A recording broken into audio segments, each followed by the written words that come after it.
যে সাবজেক্টটাতে আমি দুর্বল সেখানে তো আমাকে এক্সট্রা এফোর্ট দিতেই হবে। প্রিলিমস এর ক্ষেত্রে কিন্তু ম্যাথস একটা খুব জায়গা যেখানে 25টা নম্বর আছে, এখানে যদি অনেকটা স্কোর করে দেওয়া যায় প্রিলিমসটা ক্লিয়ার হওয়ার সম্ভাবনাটা অনেকটাই বেশি। এই সাবজেক্ট গুলো আমার যে ব্যাকগ্রাউন্ড, আমি এর আগে কোনোদিন পড়ে আসিনি। নমস্কার, এই সময় লাইভের বিশেষ নিবেদন টার্গেট সিভিল সার্ভিসের আরো একটি পর্বে আপনাদের স্বাগত। আমি শীর্ষেন্দু রয়েছি আপনাদের সঙ্গে। আজকের আমাদের এই অনুষ্ঠান আপনারা জানেন বিগত বেশ কয়েকটা সপ্তাহ ধরে WBCS 2024 সেটাকেই কিন্তু পাখির চোখ করে এগোচ্ছি আমরাও। তার কারণ বহু প্রতীক্ষিত এই পরীক্ষা আগামী 2-3 মাসের মধ্যেই হওয়ার সম্ভাবনা প্রবল। তো সেই জায়গায় দাঁড়িয়ে যারা পরীক্ষার্থী তারা কিভাবে পড়বেন, কি পড়বেন না বা কি করবেন না, এবং যারা সফল এই পেশায় তারা কি স্ট্র্যাটেজি নিয়ে এগিয়েছে, সেই সমস্ত এক্সপিরিয়েন্স এই অনুষ্ঠানের মাধ্যমে আমরা আপনাদের সামনে তুলে ধরছি। আর একটুও দেরি করব না, কারণ আজকের এই অনুষ্ঠানে যিনি রয়েছেন আমার মনে হয় সবটা তার থেকে শোনাই ভালো। আপনারা ইতিমধ্যেই আমার পাশের স্ক্রিনে দেখতে পাচ্ছেন অদ্রিজা দেকে। অদ্রিজা WBCS 2023-এর যে সম্প্রতি ফলাফল বেরিয়েছে সেখানে তার নাম রয়েছে র্যাঙ্ক 3। ফলে অদ্রিজার মূল্যবান সময় এখানে দেওয়ার জন্য আমরা কৃতজ্ঞ, এবং অদ্রিজার থেকেই আজকে জেনে নেব তার পড়াশোনার স্ট্র্যাটেজি, কি ভাবে তিনি নিজেকে এগিয়ে নিয়ে গিয়েছেন, এই সমস্ত কিছু। প্রথমেই অনেক স্বাগত অদ্রিজা আপনাকে। ধন্যবাদ, নমস্কার। বেশ, অদ্রিজা, প্রথমে শুভেচ্ছা এত ভালো ফলাফলের জন্য, এবং আগামীর পথ আপনার মসৃণ হোক এই শুভ কামনাও থাকবে এই সময় পরিবারের পক্ষ থেকে। একদম প্রথম যে বিষয়টা আপনার থেকে জানবো, এই সময়টা এখন কিভাবে নিজেকে প্রস্তুত করা উচিত।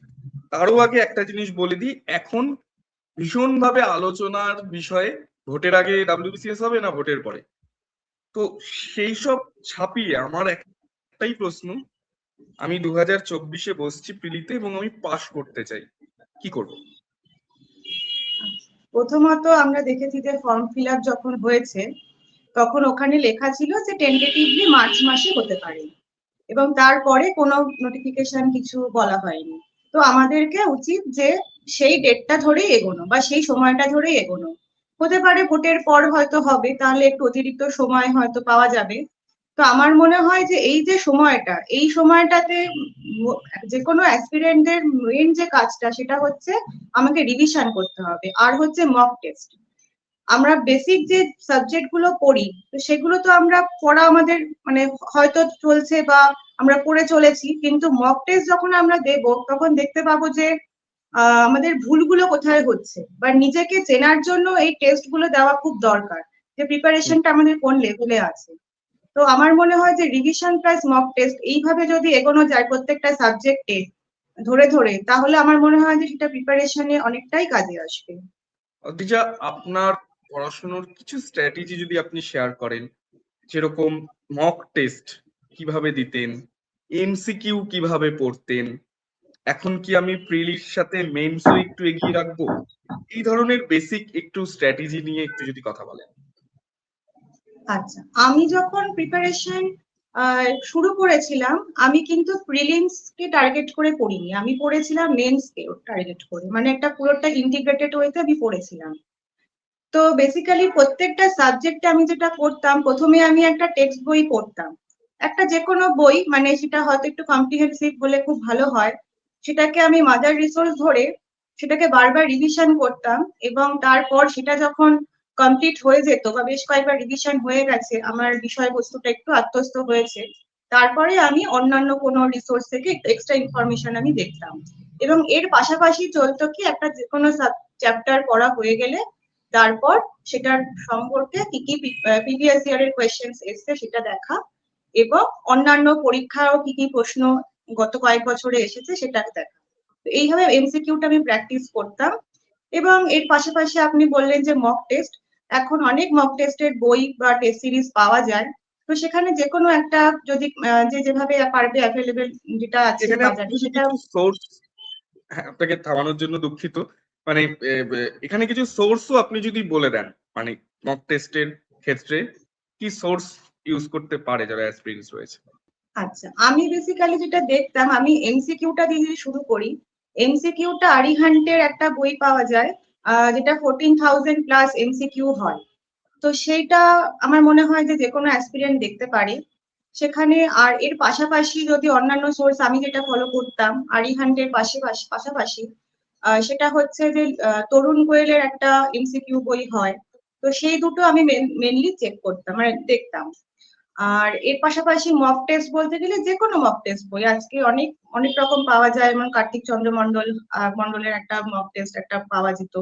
তো সেটা আমি পড়েছি এবং সেটা আমি ডেইলি ওটা মানে একটা করে পেপার হয়তো পুরোটা দিতাম, মানে প্রিলিমস এর আগে তো দিয়ে দেখতাম যে আমার কতগুলো মানে নেগেটিভ মার্কিং হচ্ছে।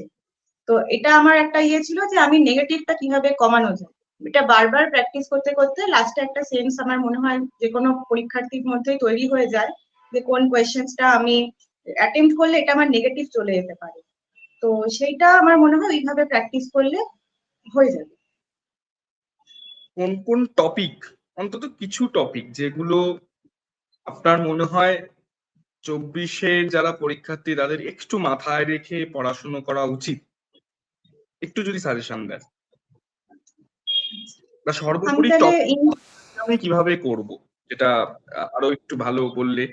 5 মাস আগের ঘটনাকেও কি আমি টপিক হিসেবে নেব, নাকি আমি ফিরে যাব যেহেতু 2024 সেই সময়কার এদিক ওদিকের টপিক গুলো নেব, একটু যদি একটা সাজেশন চাইছি আপনার থেকে। প্রথমত আমি বলি যে এখানে তো যেহেতু প্রত্যেকটা সাবজেক্ট আছে, English, history, geography, Indian constitution, Indian economy, তার সাথে সায়েন্স এবং হচ্ছে ম্যাথ জিআই, আর তার সাথে জিকে আর কারেন্ট অ্যাফেয়ার্স। তো এখানে ফার্স্ট যদি আমি বলি যে ইংলিশের ক্ষেত্রে বিশেষ করে ইডিয়মস বা একটু ভোকাবুলারি এই জাতীয় জিনিসগুলো যদি একটুখানি করা যায় তাহলে কারণ এগুলো একটু মনে রাখার মতো বিষয়, এটা একটু দীর্ঘ চর্চা না করলে এটা পরীক্ষার একদম আগের দিন বা 1 মাস আগে বিষয়টা তৈরি হওয়াটা একটু ডিফিকাল্ট। তো এগুলো একটা রেগুলার চর্চার মধ্যে থাকবে। আর তার পাশাপাশি গ্রামারটা যদি বিশেষ করে মানে বিভিন্ন ধরনের প্রিপোজিশন বা ওই জাতীয় জিনিসগুলো যদি করা যায়, আমার মনে হয় যে ইংলিশটা একটা জায়গাতে থাকবে। আর এছাড়া ইন্ডিয়ান হিস্ট্রির মধ্যে বিশেষ করে মডার্ন হিস্ট্রি যেটা ইন্ডিয়ান ন্যাশনাল মুভমেন্ট, তো সেই জায়গাটাকে বিশেষ করে ফোকাস করা। আর আমরা জানি যে এই পার্টটা থেকে প্রায় অনেকটা নাম্বার আসে, প্রায় মানে 25+25 মানে অনেকটা নাম্বার। এখানে এখানে যদি অনেকটা স্কোর করে দেওয়া যায় মানে প্রিলিমসটা ক্লিয়ার হওয়ার সম্ভাবনাটা অনেকটাই বেশি। তো এর পাশাপাশি জিওগ্রাফির ক্ষেত্রে মানে প্রিভিয়াস ইয়ারের যে জায়গাগুলো থেকে কোয়েশ্চেন এসছে, বিশেষ করে West Bengal geography, West Bengal related যে সমস্ত জিনিস আছে, তো সেটার দিকে একটু ফোকাস করা। আর ইন্ডিয়ান কনস্টিটিউশন আমরা দেখেছি যে এর আগের বছরে বা মেইনসেও ক্ষেত্রেও একটু আর্টিকেল রিলেটেড কিছু কোয়েশ্চেন এসেছে, একেবারে ডাইরেক্ট আর্টিকেল ধরে। তো সেইখানে যদি একটুখানি সেই আর্টিকেল গুলো একটু মনে রাখা যায়, সব নয় মানে বেসিক যেগুলো ফান্ডামেন্টাল রাইটস, ফান্ডামেন্টাল ডিউটিস, তো এই জাতীয় জিনিসগুলো একটুখানি যদি করে নেওয়া যায়। আর ইন্ডিয়ান ইকোনমির ক্ষেত্রে বিশেষ করে আমি বলবো যে বাজেট বা ইকোনমিক সার্ভে এটা খুব ইম্পর্টেন্ট। আর যেহেতু পরীক্ষাটা 2024 সালের, কিন্তু রিসেন্ট আমরা দেখেছি যে কিছুদিন আগে বেরিয়েছে, বাজেট পাবলিশ করা হয়েছে। তো আমার মনে হয় যে এই বছরটা যেরকম ইম্পর্টেন্ট, এর আগের বছরটা একটু যদি দেখে যাওয়া যায়, কারণ যেহেতু অনেকদিন মানে মাঝখানে অনেকটা সময় চলে গেছে, তো এই 2 বছরের বাজেট যদি একটুখানি দেখে যাওয়া যায়। আর এছাড়া সায়েন্সের ক্ষেত্রে আমি বলবো যে বেসিক কিছু টপিক যেগুলো প্রিভিয়াস ইয়ারে এসেছে সেখান থেকে ধরে ধরে যদি একটু কভার করে যাওয়া যায় আমার মনে হয় বেটার হবে। আর কারেন্ট অ্যাফেয়ার্স আপনি যেটা বললেন যে লাস্ট 5 মাস নাকি কতটা পড়বো, হ্যাঁ, তো কারেন্ট অ্যাফেয়ার্স এর ক্ষেত্রে আমি বলবো যে এটা একটু প্রেডিক্ট করা খুবই মুশকিল। মানে হয়তো পরীক্ষাটা একটু যেহেতু অনেকটা পর হচ্ছে, আমার মনে হয় যে লাস্ট 1 বছরেরটা একটু দেখে যাওয়াটা বেটার, মানে 2025 সালটা একটুখানি হয়তো দেখে গেলে বেটার হবে। আর যতদিন না পরীক্ষা হচ্ছে 2026 সালের যতদিন না হচ্ছে তার আগে পর্যন্ত একটুখানি দেখে গেলে আমার মনে হয় যে সেফ থাকা যাবে। বেশ। একটা বিষয় না অনেকেই খুব কনফিউজড হয়, আহ, আমি পড়তে বসলাম, আমি পড়াটা শুরু করব কি দিয়ে? আমি যে বিষয়ে দুর্বল, বা এখানে বলা ভালো পড়া শুরু নয়, আমি অতিরিক্ত সময় কোন বিষয়টার উপরে দেব? আমি যেই সাবজেক্টে দুর্বল, নাকি অনেক ক্ষেত্রেই বলা হয় যে হিস্ট্রি যার ডব্লিউবিসিএস তার, হয়তো এখন অনেকে এটাকে মিথ বলেন এবং সেটা হয়তো অনেক ক্ষেত্রেই প্রমাণিত, কিন্তু আমি হিস্ট্রিটার উপরে বেশি জোর দেব। কি কি হওয়া উচিত? মানে আমি এটা নিঃসন্দেহে যে এই স্ট্র্যাটেজি প্রত্যেকের আলাদা আলাদা হবে, কিন্তু যদি কেউ গুড প্র্যাকটিস জিজ্ঞাসা করে সেক্ষেত্রে আপনার উত্তর কি হবে? আমার মনে হয় যে যে সাবজেক্ট দিয়ে শুরু করব বলতে অবভিয়াসলি যে সাবজেক্টটাতে আমি দুর্বল সেখানে তো আমাকে এক্সট্রা এফোর্ট দিতেই হবে, কিন্তু যে সাবজেক্টটাতে আমি একটু স্ট্রং সেটা যাতে আরো স্ট্রং হয় সেই জায়গাটাও কিন্তু দেখতে হবে। যেমন ধরুন আপনি যেটা বললেন যে ইন্ডিয়ান হিস্ট্রি, অবভিয়াসলি হিস্ট্রিটা অনেকটা মার্কস ক্যারি করছে, তো এই জায়গাটা যদি একটু খারাপ হয়ে যায় আমার মনে হয় যে সেটা খুব একটা মানে ভালো হবে না। তো হিস্ট্রির সাথে সাথে অন্যান্য বিশেষ করে আমি যদি বলি যে প্রিলিমস এর ক্ষেত্রে কিন্তু ম্যাথস একটা খুব মানে জায়গা যেখানে 25টা নম্বর আছে, এবং সেই 25টা নম্বরের মধ্যে মানে কেউ যদি 25 বা 23-24ও পেয়ে যায় সেটা কিন্তু অনেকটা, কারণ সেখানে কিন্তু নেগেটিভ মার্কিং এ যাওয়ার সম্ভাবনাটা খুব কম। আমি অঙ্কটা কষেই তো অঙ্কটাকে অ্যান্সার রাইট করব। তো আমার মনে হয় যে এই দিকগুলো যদি খেয়াল রাখা হয় তাহলে ভালো হয়।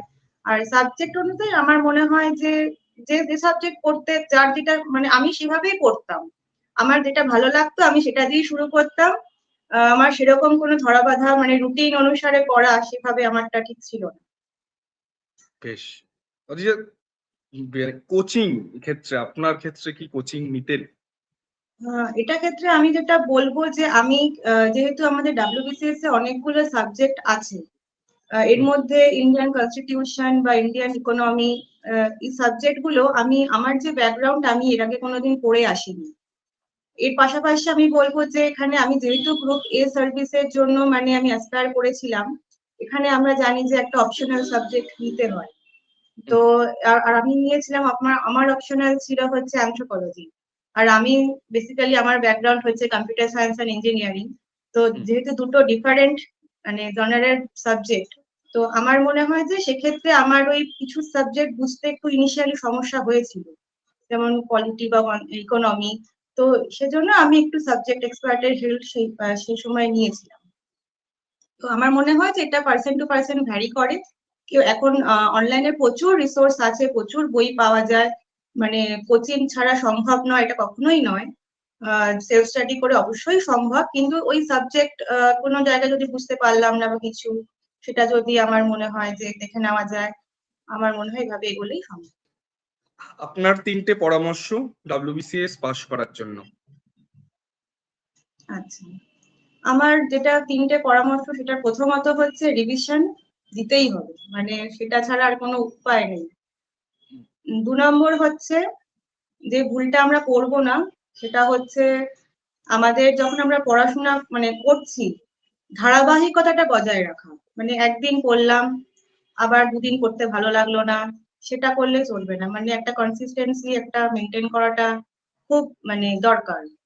আরেকটা যেটা আমি বলবো যে একটুখানি মানে ধৈর্য ধরাটা, মানে এটা অনেকটা তো একটু হতে পারে কারো কারোর জন্য একটু লম্বা প্রসেস আর কি, একটু লেন্দি হতে পারে। তো লাস্ট অব্দি ধৈর্য ধরে রাখাটা একটুখানি আমার মনে হয় দরকার। আপনি কতটা ধৈর্য ধরে রেখেছিলেন? এটা কোন অ্যাটেম্প্ট, এবং কিভাবে সেই ধৈর্যটা রেখে রাখলেন?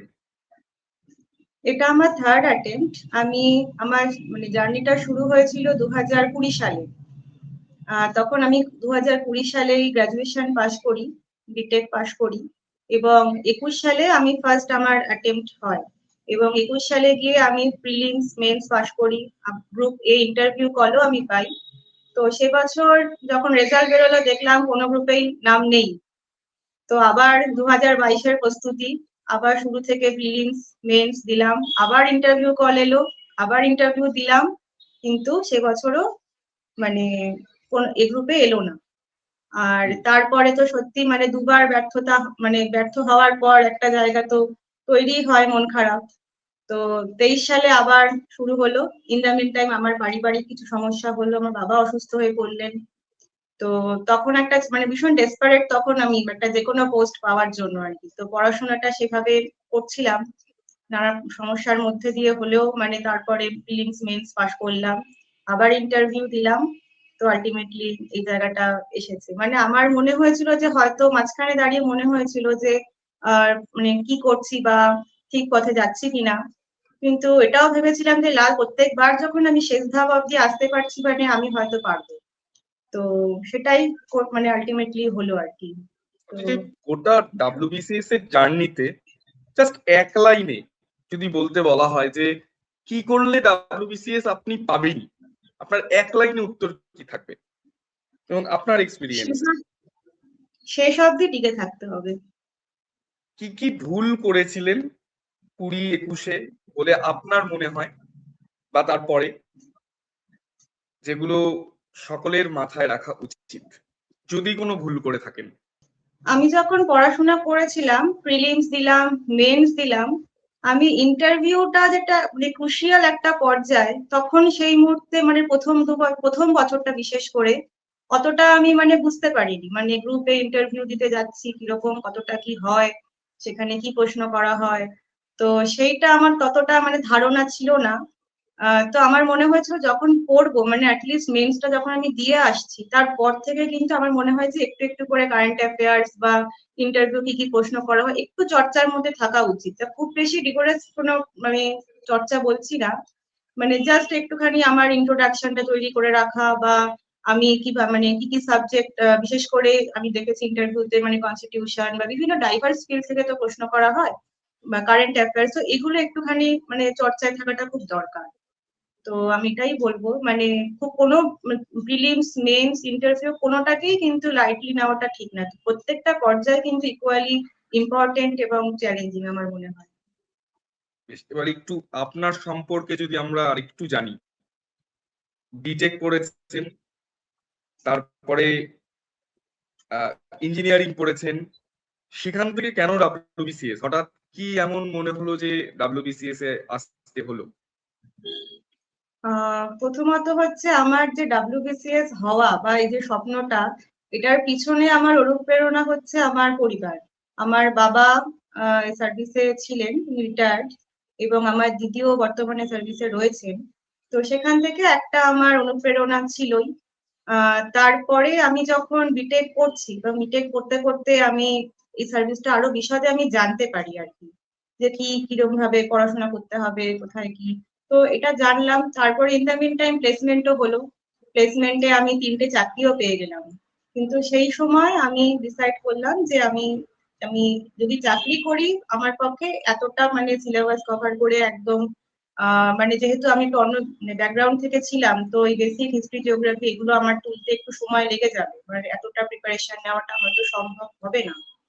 তো আমি তখন ডিসাইড করলাম আমি চাকরিটা আমি করবো না, আমি এদিকেই আমার কেরিয়ারটা পার্সু করবো। যদিও এই সিদ্ধান্তটা খুব একটা সহজ নয়, বাট তখন আমি সেটা নিয়েছিলাম। তো তারপরে আমি 2020 সালে থেকে পড়াশোনাটা শুরু করি। তখন তো অবভিয়াসলি কোভিড একটা সময়, আমরা একটা অভূতপূর্ব সময়ের মধ্যে দিয়ে গেছি, খুব কঠিন একটা সময়। তো আমার জীবনে সেটা একটা মানে কি বলবো, মানে একটা এক্সট্রা টাইম আমি তখন পেয়ে গেলাম একটু পড়াশোনা করার। এইভাবে করতে করতে 2021 সালে আমার ফার্স্ট অ্যাটেম্প্ট আমি দিই। যদিও তারপরে গল্পটা তো বললাম যে পরপর দুবার ফেলিয়ার হলো, তারপরে আলটিমেটলি থার্ড অ্যাটেম্প্টে। বেশ, আপনার ডাব্লিউবিসিএস এর জার্নি এখানেই শেষ, না এখনো পরীক্ষা দিচ্ছেন, মানে অন্য পরীক্ষা দিচ্ছেন, ইউপিএসসি বা অন্য কিছু? না, আমার যেহেতু ইউপিএসসিটা, আমার বাবারও ইচ্ছা ছিল যে ইউপিএসসি বা ডাব্লিউবিসিএস এই দিকটায় আসার, কিন্তু ইনিশিয়ালি আমি দেখেছিলাম যে ডাব্লিউবিসিএস টা আমি একটু গাইডেন্স পাবো আমার বাড়ির থেকে পাবো, বা আমি বিষয়টা সম্বন্ধে একটু বেশি জানি, সেদিক থেকে ইউপিএসসি টা আমার মানে একটু গাইডেন্স এর অভাবই ছিল বলতে গেলে। তো আমি ওই জন্য ডাব্লিউবিসিএস টাকে আমি মূল লক্ষ্য আমি ধরেছিলাম। তো আপাতত আমার মানে আমার যা পারিবারিক অবস্থা, বা আমার বাবা যেহেতু একটু অসুস্থ, তো এই মুহূর্তে দাঁড়িয়ে আমাকে আমার পরিবারকে সাপোর্ট করতে হবে। তো আমি আপাতত ডাব্লিউবিসিএস টাকেই মানে যে চাকরিটা আমি পেয়েছি এখানেই আমি সার্ভ করতে চাই ভালোভাবে। বেশ, অদ্রিজা যেরকম বললেন যে লেগে থাকতে হবে, মাঠে থাকতে হবে, এবং লেগে থাকলে বা মাঠে থাকলে রান কিন্তু আসবেই, এবং একদিন আপনি আর আউট হবেন না, আপনি জিতবেন। অনেক ধন্যবাদ অদ্রিজা আপনাকে, আপনার মূল্যবান মতামত আমাদেরকে খুব সুন্দর এবং স্পষ্টভাবে শেয়ার করার জন্য। অনেক ধন্যবাদ আপনাকে। এরকম আরো অনুষ্ঠান দেখতে অবশ্যই দেখতে হবে এই সময় লাইভ।